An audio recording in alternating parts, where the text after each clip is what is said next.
तारीख की वाणी है। बाबा कह रहे मीठे बच्चे मुख में मुल मुहल्लरा डाल लो। तो पहले एक कहानी आती थी, उसमें एक व्यक्ति एक लेडी को ताबीज देता है। तो वो कहता है कि जब भी आपका झगड़ा हो, उसका अपनी बहू से बड़ा झगड़ा होता था, तो बोलता था ये ताबीज मुंह में डाल लेना। तो वो ताबीज डाल लेती थी तो बोलती कुछ थी नहीं, तो इसीलिए झगड़ा ही नहीं होता था। तो बाबा वहां से कह रहे कि मुख में मुहल्लरा डाल लो, अर्थात अपने शांति धर्म स्वधर्म में स्थित हो जाओ।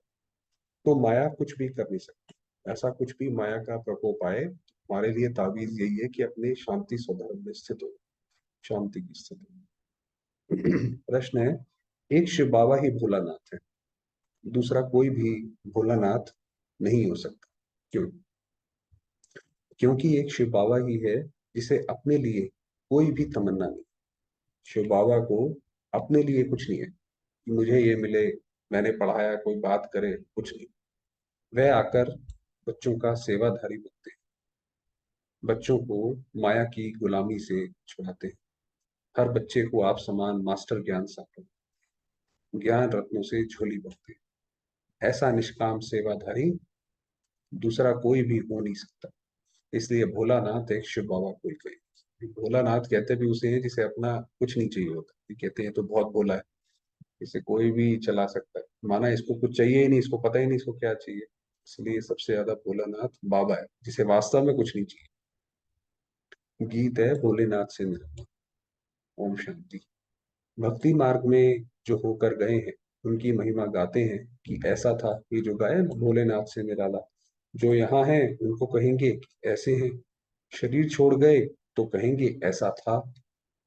जरूर परमात्मा की भी महिमा करते हैं, नहीं तो महिमा क्यों होती। भगवान की भी महिमा करते हैं तो जरूर भगवान ने नीचे आकर कुछ ऐसा करा होगा, जो हमें करके दिखाया होगा।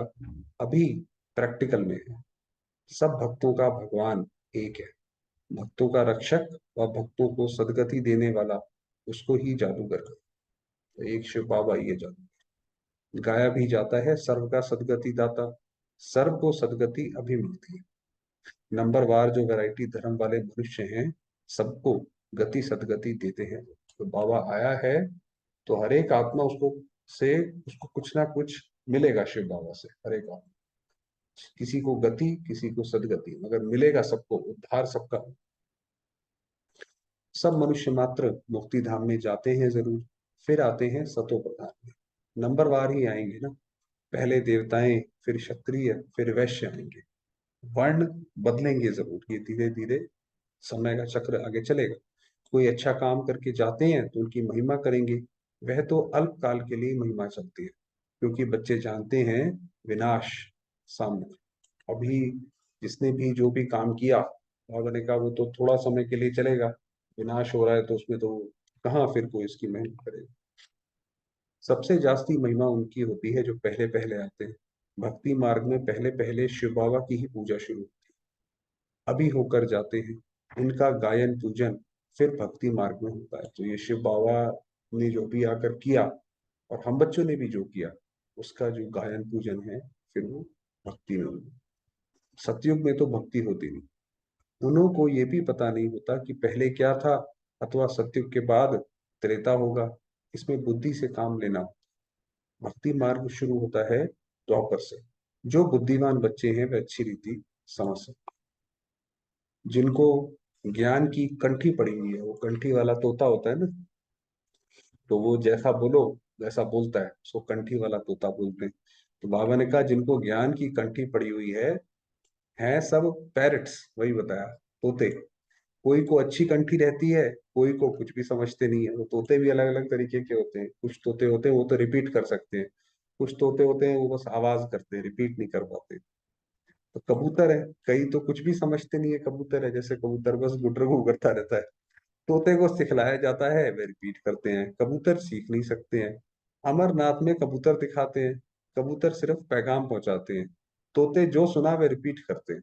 तो कबूतर रिपीट नहीं कर सकते। तो हम देखें कि बाबा के बच्चे कबूतर हैं या हम या तोते हैं। यहाँ भी ऐसे है, जो सुनकर रिपीट नहीं कर सकते उनको कबूतर कहेंगे, वो सिर्फ पैगाम पहुंचा सकते हैं। वो या तो क्या कहते हैं, पर्चा बांट लेंगे, या धन से मदद कर देंगे तो वो कबूतर हो गए। इस समय अनुसार ह्यूमन तोते भी हैं और ह्यूमन कबूतर भी हैं। भाई हम सारे ह्यूमन हैं तो तोते और कबूतर हैं। इस समय के जो भी मनुष्य हैं जो कुछ बोलते हैं वह कोई काम का नहीं। और जो दुनिया में जो मनुष्य हैं वो जितनी उनकी जो उनकी थियरीज हैं या वो चीजें हैं वो सब किसी काम की नहीं, कोई उसका सिर पैर नहीं। बाप है रूप बसंत, बाबा ने समझाया है। इनका कोई बड़ा रूप नहीं है शिव बाबा का, परमात्मा। कोई पूछे शिव बाबा का रूप क्या है, तो समझाना चाहिए शिव बाबा का रूप ऐसे है जैसे आप, जैसे बाप वैसे बच्चे। आत्मा कोई छोटी बड़ी नहीं होती है, ना बाप कोई बड़ा है, वह है परम पिता परम ब्रह्म। तो वास्तव में ये कोई साइज की बात नहीं है, क्योंकि हम तो आंखों से देखते हैं और मनुष्यों को भी शरीर शरीर देखने की आदत पड़ी हुई है। तो इसीलिए उन्हें लगता है कोई चीज बहुत बड़ी होनी चाहिए, महान है तो बड़ी होनी चाहिए। बाबा ने कहा ऐसा नहीं है। वही हमको समझाते हैं। उनका नाम ही है भोलानाथ। वह बहुत भोलानाथ है। अपने लिए एक कौड़ी की भी तमन्ना नहीं रखते बाबा। अपने लिए ये नहीं सोचते कि ये बच्चा आएगा तो चलो धन से मदद करेगा। बाबा थोड़ी ये सोचेगा। बाबा यहाँ तक कि ब्रह्मा बाबा ने भी अपना सब दान दे दिया, तो फिर ये क्यों सोचेंगे। इससे अच्छा तो बिजनेस में ही रह लेते। बाबा के पास बिजनेस में कोई कमी थोड़ी थी। और शिव बाबा तो और ही दाता है। बच्चे निश्चय करते हैं। परम पिता परमात्मा ने इस शरीर द्वारा समझाया है। ऑर्गन्स बगैर तो आत्मा बोल नहीं सके। बाप खुद बैठ समझाते हैं। कहते भी हैं कि परमात्मा आते हैं, उनका नंदीगण भी है। तो ये जो ब्रह्मा बाबा है वो जैसे नंदीगण, उन्होंने बैल रख दिया है। जानवर तो हो नहीं सकता। ऐसे थोड़ी है कि छलांग लगाकर बैल पर बैठते हैं कि वो शिव जी जो है बैल पे बैठ के सवारी करते हैं, ऐसे थोड़ी है। कहते भी हैं भागीरथ भाग्यशाली रथ, परंतु कोई को भी पता नहीं है वे पतित पावन कैसे आते हैं। नरक को स्वर्ग बनाने जरूर आया होगा, तब गाते हैं ना। जो दुनिया का सबसे मुश्किल काम है, वैसे भी आप देखिए भाई, कोई बहुत बड़ा काम होता है, डॉक्टर जब किसी को देखता है उसको लगता है नहीं बचा सकता, तो वो कहता है भाई अभी भगवान के हाथ में। मतलब जो मुश्किल काम है वो भगवान करेगा। तो इसका मतलब ये है कि जो दुनिया का सबसे मुश्किल काम है कि पूरी कलयुग को सतयुग बनाना, वो भगवान, वो बाबा करता है। बाबा कहते हैं वो करा है तभी तो गाते हैं। भक्ति भी पहले पहले शिव बाबा की करेंगे। आप देखिए कितने 12 ज्योतिर्लिंगम है। देश विदेश में भी आपको शिव के मंदिर हर जगह मिल जाएंगे। नंबर वन, वास्तव में सच्ची महिमा उनकी ही है। अब तो कुत्ते बिल्ली आदि सबकी महिमा करते रहते हैं। अब तो क्या है कि लोग जानवरों को भी ऐसे पालते हैं जैसे इंसान भी ना पले हो। तो जैसे उनकी भी बहुत महिमा है। आप देखिए सोशल मीडिया पे आपको उनकी महिमा मिल जाएगी कि कुत्ते कितने वफादार होते हैं। तो अब तो सबकी महिमा होती रहती है। नंदीगण बनाते हैं, बैल को लेकर घूमते हैं। अब ये शिव बाबा इस नंदीगण में आकर तुमको ज्ञान दूध दे रहे हैं। उनकी महिमा कितनी है। भोलानाथ भगवान है, सबकी झोली भरने वाला। शिव बाबा जो है वो एक है, सबकी झोली भरेगा। शिव के आगे नहीं कहेंगे कि झोली भर दो, क्योंकि समझते हैं वे निराकार है। शंकर के आगे झोली ले जाते हैं भरने लिए। विष्णु और ब्रह्मा के पास नहीं जाते हैं, शंकर के पास जाते हैं, क्योंकि शिव और शंकर को मिला दिया। शिव शंकर को मिला दिया। शिव है दाता, तो उन्हें लगा जरूर मिलने हमें कुछ चाहिए होगा तो वो शंकर जी देंगे। समझते हैं शिव शंकर का रूप है। पूजा करने वाले कुछ भी ऑक्यूपेशन को नहीं जानते। जो भी जितनी भी भक्ति करते हैं वो पूरा ये कब आए क्या आकर किया, पूरा नहीं जानते। क्योंकि पहले पहले जो पुजारी बना है उनको ही कुछ पता नहीं था। ये जो ब्रह्मा बाबा की आत्मा जो सबसे पहले पुजारी बने, उनको ही नहीं पता था। इनको कहेंगे आप ही पूज्य देवी देवता, आप ही पुजारी। अभी तुम समझते हो हम ही पूज्य देवी देवता थे, तो हमने ही ये जन्म लिए। पहले हम ही देवता थे, लेते लेते लेते लेते अब आके कलयुग में बैठे हैं। हम ही पुजारी बनते हैं। शिव तो है मूल वतन, परंतु मंदिर तो है ना सूक्ष्म वतन वासी। ब्रह्मा विष्णु शंकर का भी पार्ट है, क्योंकि आते तो है ना। शिव को भी आना तो पड़ता है, क्योंकि ये वर्ल्ड स्टेज है। और यहाँ पे उसी की महिमा है जो यहाँ पे आके करता दिखाए। कोई ऐसे नहीं है कि जो पीछे बैठा रहे और बोले कि मैं बहुत शक्तिशाली हूं, ऐसा नहीं। तो बाबा ने कहा इसलिए चाहे वो शिव बाबा है चाहे ब्रह्मा विष्णु शंकर, हर एक आना सबको पड़ता है। शंकर का यहाँ काम भी है। त्रिमूर्ति मार्ग भी नाम रखते हैं। त्रिमूर्ति का स्टैम्प भी बनाते हैं, उसमें फिर शेर दिखाते हैं, नीचे लिखा है सत्यमेव जयते। ऐसे ठीक है, जो उसके अंदर ऐसे करके लिखा है बाबा ने कहा वो ठीक है। सिर्फ शिव का नाम निशान नहीं रखा। सत्यमेव जयते जानवर के नीचे नहीं लिखा जाता। कहीं आपने शेर बनाया और उसके नीचे लिख दिया कि जो सबसे बड़ा सत्य है, गॉड को ट्रुथ कहा जाता है, तो वहां शिव बाबा होने चाहिए। सत्य तो एक बाप ही है, कहते हैं गॉड इज ट्रुथ, जो सच्ची कथा सुनाकर हमको विजयी बनाते हैं, सब बातें अच्छी रीति समझाते हैं, तो मास्टर नॉलेजफुल बनते जाते हैं। जब से नॉलेज सुनना शुरू किया है, इनकी सब मुरलियां रखे तो सारा मकान ही भर जाए। बाबा ने कितनी नॉलेज दी है, आप देखिए 1937 में बाबा आए, उसके बाद से नॉलेज अगर वो सारा इकट्ठा करा जाए तो कितना ज्ञान का भंडार है वो तो।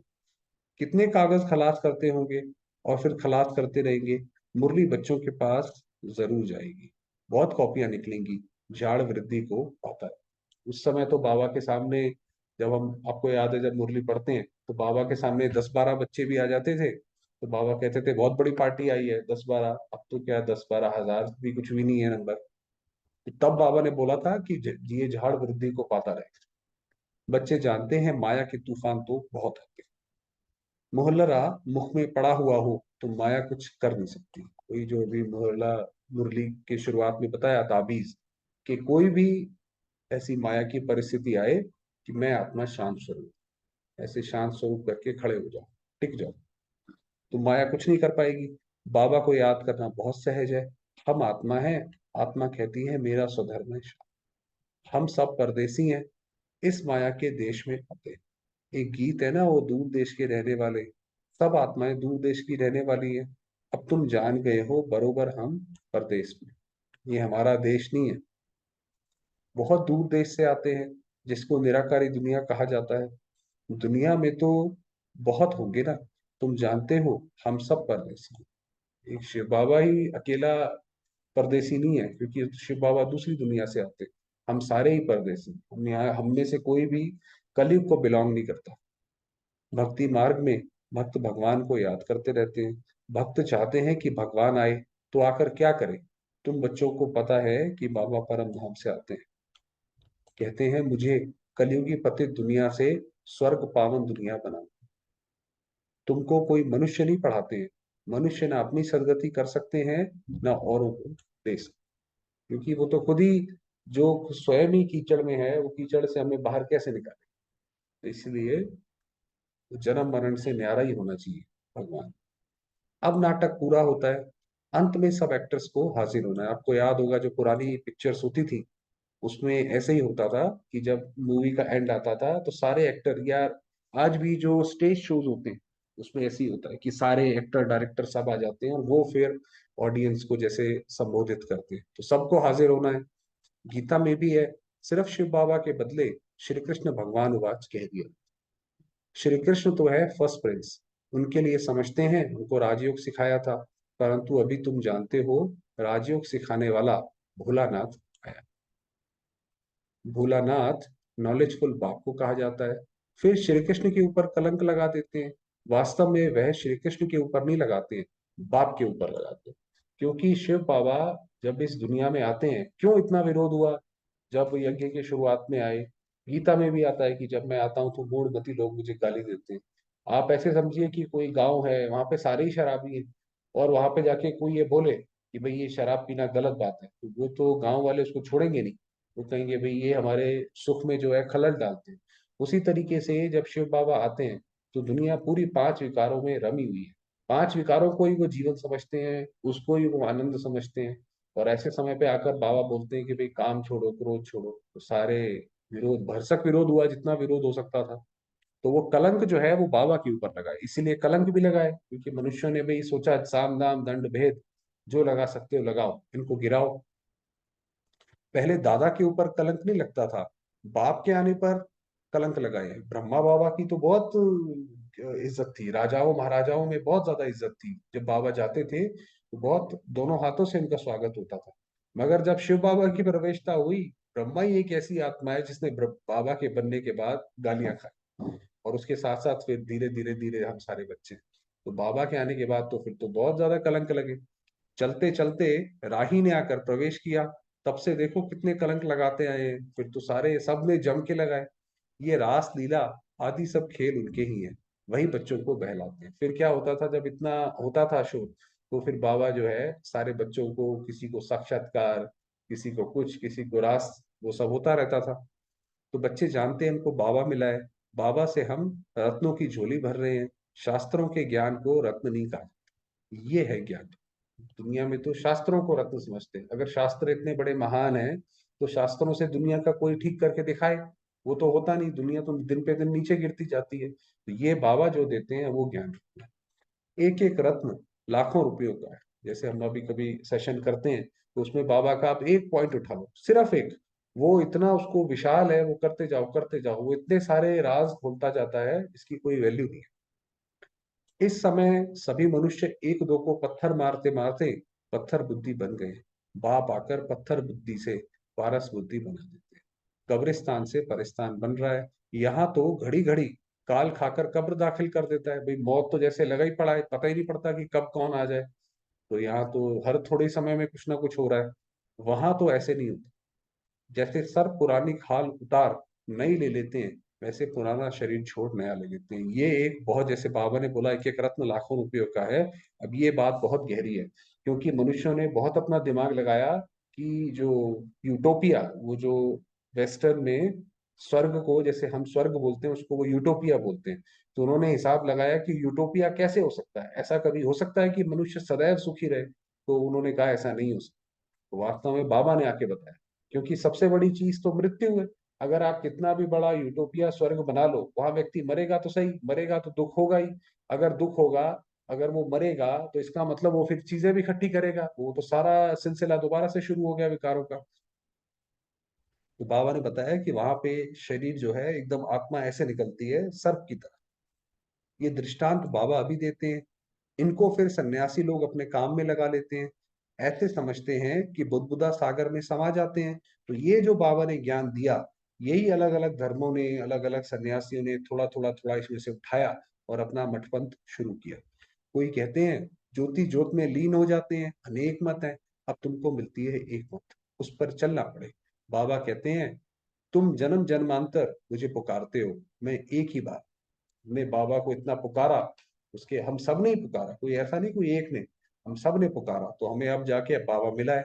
तुमने बहुत पुकारा, मैं गुलाम तेरा, बाप आकर गुलाम पने से छुड़ाते हैं। क्योंकि हमें तो आदत ही हो गई थी, भक्ति में भी यही है कि भाई भगवान के सामने पूरा नतमस्तक हो जाओ, अपने आप को कुछ मत समझो, मैं मूर्ख खल कामी। बाबा ने कहा, बाबा ने आकर छुड़ा दिया। तुम माया के गुलाम बन पड़े हो, बाप आकर उससे लिबरेट करते हैं। तुम जानते हो हमने भक्ति बहुत की है, अब भक्ति का फल देने बाप, हमारी सारी भक्ति पूरी हुई तब हमें भगवान मिला है। दूसरी आत्माओं की भी जब भक्ति पूरी होगी तो उन्हें मिल जाएगा। अब भक्ति का पाठ पूरा हुआ। ज्ञान भक्ति, फिर है वैराग्य। वैराग्य भी दो प्रकार का है। वह सन्यासियों का वैराग्य है घर बार छोड़ने का, सन्यासी करते हैं उनको भी वैराग्य आता है, भाई ये दुनिया में कुछ नहीं रखा, ये तुम्हारा है सारी पुरानी दुनिया से।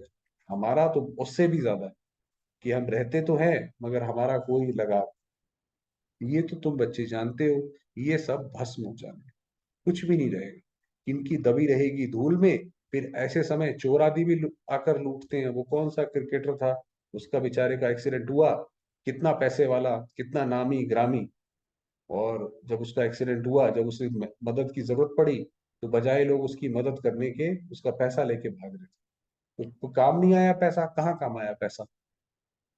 जैसे एरोप्लेन गिरते हैं, आग लगती है, तो चोर अंदर घुस जाते हैं, आसपास वाले भी लूट लेते हैं। अब तो ऐसा समय आ गया है कि बजाय मदद करने के और ही लूट लेते हैं। टाइम तो मिलता है जब तक पुलिस आए, ये विनाश तो होना ही है। कितनी बड़ी सृष्टि है, जब ऐसी, जब सारी आत्माएं हो जाती हैं जैसे गिद्ध की तरह, तो फिर तो विनाश होना ही है। तुम जानते हो अमेरिका आदि तरफ तो सुख का पॉम्प है। क्रिश्चियन पिछाड़ी वाले हैं ना, उन्हों के सुख का पार्ट अभी है। ये ड्रामा की एक खास बात है, जब इसके अंदर एक सूर्य उदय होता है तो फिर चांद सितारे चंद्रमा दूसरे दूसरे निकलते रहते हैं। तो जब अभी ये हमारा देवता धर्म सूर्य अस्त हुआ, तो फिर ये वेस्टर्न कंट्रीज इनका निकल आया। तो आज देखो आप अमेरिका वगैरह बहुत सुखी है, कम से कम वो ऐसा मानते हैं। कितनी हिम्मत रखते हैं, स्टार्स पर चंद्रमा पर जाएंगे, सूर्य तरफ नहीं जाते हैं। समझते हैं वह जला देगा, कोशिश करते हैं चंद्रमा में, स्टार्स में जमीन ले ले वे। सूर्य चंद्रवंशी नाम सुना है तो समझते हैं शायद वहां कोई दुनिया है। कि हमारे यहाँ आप देखेंगे बहुत सारे नाम मिल जाते हैं, सूर्यभान, चंद्रभान, सूर्यवंशी। तो शायद उनको लगता होगा कि ये इंडियन शास्त्रों में ऐसा है, तो जरूर कुछ होगा। जापानी लोग अपने को सूर्यवंशी कहलाते हैं, कोई क्या कहलाते हैं। तो वास्तव में ये हमने हिस्ट्री में देखा था, फॉरेन ऑथर्स ने लिखा था कि जितनी भी दुनिया में सभ्यताएं हैं, उनका हर एक सभ्यता में भारत का योगदान है। मगर होता क्या है कि जैसे जैसे भारत गिरता है, तो डूबते सूरज को कोई सलाम नहीं। तो इसीलिए कोई भारत को क्रेडिट नहीं देता कि ये भारत से आया है। इसीलिए वो कहते हैं ये तो हमने बनाया है, ये तो हमारा है। वरना ये जो मोनालिसा, जो ये पेंटिंग है, हमारे मंदिरों में इतनी नक्काशी है, तो क्या मोनालिसा पेंटिंग जैसी हम नहीं बना सकते थे? कितनी ऐसी बनाई होंगी। मगर उसके बाद जो है, फिर जब वेस्टर्न का सूर्य उदय हुआ, तो उन्होंने हर चीज अपने अपने पास ही रखी। अब तुम जानते हो, भारत बरोबर सूर्यवंशी चंद्रवंशी था। इन जैसा ऊंच खंड कोई हो नहीं सकता। ये ड्रामा बना बनाया है, इसमें बदली सदली होने की बात, ये तो समझने की बात। बच्चे जब शांत में बैठते हैं, तो हमेशा स्वधर्म में बैठना। अब बाबा जो है, जैसे योग की तरफ थोड़ा ले जाए, तो योग में बैठे कि जैसे स्वधर्म में बैठे। बाप को याद करना है। शांति के लिए कोई जंगल में नहीं जाना पड़ता है। कोई भी आए, तुम समझा सकते हो कि शांति तो गले का हार। तुम ढूंढते कहाँ हो? भाई आपको शांति चाहिए, आप थोड़ी देर शांति से बैठ जाओ, मैं आपको आत्मा समझ के, तो शांति मिल जाएगी। आत्मा कहती है मेरा स्वधर्म शांत है। फिर यहाँ शरीर में आने से टॉकी बनता हूँ। साइलेंस में तो नाटक होता नहीं। जो ऊपर सूक्ष्म वतन में जो साइलेंस है, वहां पे तो टॉकी नहीं है, सिर्फ विचारों से आदान प्रदान होता है। तो वहां नाटक की बात नहीं है। वो तो जैसे स्टेजिंग एरिया नहीं है, वो तो उसके पीछे का बैक साइड एरिया है। पहले मूवी बाइस्कोप चलता था, सूक्ष्म वतन में भी मूवी होती है, आवाज नहीं निकलता। उसी समय जो कल पहले समझा था, वह समझकर आकर सुनते हैं। कोई नई बात नहीं। ये अब यहाँ से बाबा ने दूसरी बात शुरू करी है कि यहाँ से जो बाबा आते हैं, जो पहले समझाया था, वो समझाते हैं। सारा ड्रामा हमको 84 जन्म नाच नचाता है। ये अनादि ड्रामा है। ये तो जैसे कोई खेल होता है, उस खेल के कुछ नियम होते हैं, और कुछ नहीं है। चलिए मान लीजिए लूडो ही है, तो उसके अंदर आपको वो डाइस फेंकना पड़ता है। तो जैसे जैसे वो डाइस चलता जाता है, तो आप बाध्य हैं अपनी चाल चलने के लिए। उसी तरीके से ये ड्रामा है, यहाँ पे हम बाध्य हैं। हमें विचार तो आते ही रहेंगे, विचार नहीं रोक सकते हम। तो ये समय भी आगे बढ़ता रहता है, तो हम बाध्य हैं उस पर चलने के लिए। तो नाच नचाता है। सब शरीर लेकर अपना अपना पार्ट बजाते हैं। मीठे मीठे बच्चों, ये शिव बाबा कह रहे हैं। आत्माओं से बात करते हैं, मामेकम याद करो। ये नहीं कहेंगे मामेकम याद करो, माना ये ब्रह्मा नहीं कहते हैं कि मामेकम, क्योंकि ब्रह्मा को थोड़ी याद करना है हमें। कितनी गुह्य बातें हैं। ये कहता है मुझे भी उनको याद करना। मैं भी ब्रह्मपुत्रा नदी हूँ। माना मैं सागर नहीं हूँ, मैं भी नदी हूँ। ब्रह्मपुत्रा नदी और सागर का मेला लगता है। सरस्वती और सागर का मेला नहीं लगता है, मेला एक ही लगता है। कलकत्ते में ब्रह्मपुत्रा नदी और सागर के संगम पर बहुत भारी मेला लगता है। ब्रह्मपुत्रा एक है, और मेला भी एक बार लगता है। तो ये भी यहाँ मेला। तो वास्तव में अभी ये जो संगम पर जितना भी कुछ हुआ, उसका भक्ति मार्ग में या तो मेला, या फिर प्रकृति ने भी उसी को फॉलो किया है। क्योंकि प्रकृति भी, जैसे बाबा ने कहा तुम्हारी बहन है, तो प्रकृति भी जो है, वो आप देखेंगे एक ब्रह्मा कमल होता है। वो साल में एक ही बार खिलता है, और रात में खिलता है। तो हमें पता है वो रात में क्यों खिलता है, और पूरे कल्प में एक ही बार क्यों खिलता है। जैसे ब्रह्मा है, वैसे वो पूरे वर्ष में एक बार खिलता है। तो सारा प्रकृति ने जैसे फॉलो कर रखा है। सागर ना हो तो मेला थोड़ी कहेंगे। मम्मा जाती है तो नदियों का मेला लगता है। ये मेला लगा है सागर और ब्रह्मपुत्रा नदी के साथ। ये तो तुम आप ही समझ सकते हो। अगर विचार सागर मंथन कर सकते हो, तो विचार करो। जैसे अब हमारा भी अपना विचार चलना चाहिए। ये सागर चैतन्य है, वह जड़ है। दुनिया में जो सागर है, वो तो जड़ है। सब नदियां सागर से निकली हुई हैं। ये है मंगल मिलन। बाप घड़ी घड़ी समझाते हैं मामेकम याद करो। बच्चे भी कहेंगे बाप को याद करो, मामेकम याद करो बच्चे। ये तुम नहीं कह सकते हो, बाबा इन द्वारा कह सकते हैं बच्चे, मामेकम याद।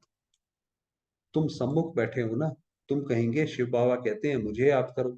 सबको कहना है कि बाप को याद करो, तो अंतमति सुगति हो जाएगी। अंत में फिर हमारी गति वैसी रहेगी। मौत तो सबका होना ही है। अभी तो क्या लगा पड़ा है, अमेरिका आदि कितना पड़ा है, ये बंबई आदि कुछ भी नहीं रहे। जब विनाश होगा, तो ये धरती का जो सारा अलाइनमेंट है, आपको पता है अभी 23 डिग्री पे भी टिल्टेड है, तो वो 23 डिग्री जीरो हो जाएगा। एक साइंटिस्ट था मिलनकोविच, उसने भी अपनी उसमें बात में बोला था कि धरती ऐसे ऐसे करके रिवॉल्व करती है। तो जब वो होगा तो नए कॉन्टिनेंट्स निकलेंगे, तो जो नया भारत जो निकलेगा वो पीपल के पत्ते जैसा हो, तो इसीलिए उसमें बम्बई वगैरह नहीं रहेगा, बहुत थोड़े होंगे। अभी तो राज्य करने वाले कितने करोड़ों हैं, वहां तो शुरू में बहुत थोड़े होते हैं सतयुग में। पीछे आते जाते हैं, बच्चों को समझाया जाता है माया बड़ी प्रबल है, याद करने नहीं देती है, करने नहीं देगी, विघ्न डालती नहीं, क्योंकि ये तो युद्ध है। तो माया भी वो छोड़ेगी नहीं, वो अपने भी सारे हथकंडे अपनाएगी, बाबा से बेमुख करेगी, परंतु पुरुषार्थ पूरा करना है, पक्का महावीर बनना है। तो योग ऐसा रहना चाहिए जो माया कभी हिला ना सके, ऐसा पक्का माने। अच्छा, मीठे मीठे सिखिलते बच्चों प्रति माता पिता बाप दादा का याद प्यार और गुड। रूहानी बाप की रूहानी बच्चों को नमस्ते। हम रूहानी बच्चों की रूहानी बाबा को याद प्यार और नमस्ते। धारणा के लिए मुख्य सार है, अपने शांत स्वधर्म में स्थित रहना, माया से बचने के लिए मुख में मुहलरा डाल लेना है। तो कुछ भी हो, कैसा भी हो, आज पूरे दिन क्योंकि मुरली में आया है तो जरूर कुछ ना कुछ ऐसा होगा, तो अपने वहां पे ना गुस्सा करो ना कुछ करो, बस अपने शांत धर्म में टिक जाओ। पुरानी दुनिया से बेहद का वैराग्य रखना है, विनाश के पहले अपना सब कुछ सफल कर लेना है, क्योंकि ये दुनिया तो डूबता जहाज है, यहाँ से तो जितना निकल जाए समझो वो बहुत अच्छा है। तो विनाश के पहले जो आपको लगता है सफल करना चाहिए, तन मन धन के रूप में कर लो। वरदान दिया, अपनी हिम्मत के आधार पर उमंग उत्साह के पंखों से उड़ने वाले श्रेष्ठ तकदीरवान। कभी कुछ भी हो, लेकिन अपनी हिम्मत नहीं छोड़ना, दूसरों की कमजोरी देखकर स्वयं दिल शिकस्त नहीं होना। अरे भाई ये तो इतने समय से चल रहा है, यही इसके अंदर नहीं है तो हम कहाँ चलेंगे, हम कहाँ कर पाएंगे।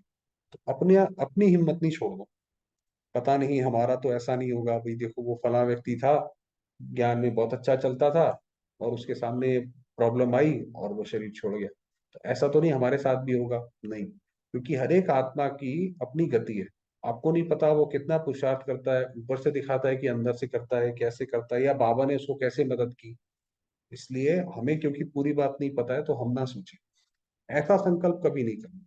तकदीरवान आत्माएं कभी किसी भी प्रभाव व आकर्षण में नीचे नहीं, तो ना किसी से प्रभावित हो, ना किसी को आकर्षित करो, ना किसी के आकर्षण में। सीधी सी बात कि मैं आत्मा, मुझे अपना पार्ट महान करना है, ये नहीं कि बस मैं इधर उधर ही देखती रहूं। वे सदा उमंग उत्साह में उड़ने के कारण सेफ रहती हैं। जो पीछे की बातें, कमजोरी की बातें सोचते हैं, अरे भाई मैंने अपनी पिछली लाइफ में ये किया, ऐसा ऐसा किया, वो सोचने की जरूरत ही नहीं। पीछे देखते हैं तो पीछे देखना अर्थात रावण का, तो पीछे मुड़े रावण आ जाए। स्लोगन दिया, हर एक की राय को सम्मान देना ही सम्मान लेना है, सम्मान देने वाले अपमान नहीं कर सकते। कोई कैसी भी राय दे उसको सम्मान दो, अपमान नहीं करो। चलिए, अब थोड़ी देर बाबा के नाम। बाबा ने जैसे बताया, अपने शांति स्वधर्म में बस परम धाम में जाकर टिक जाएंगे, उसमें कमेंट्री नहीं करेंगे।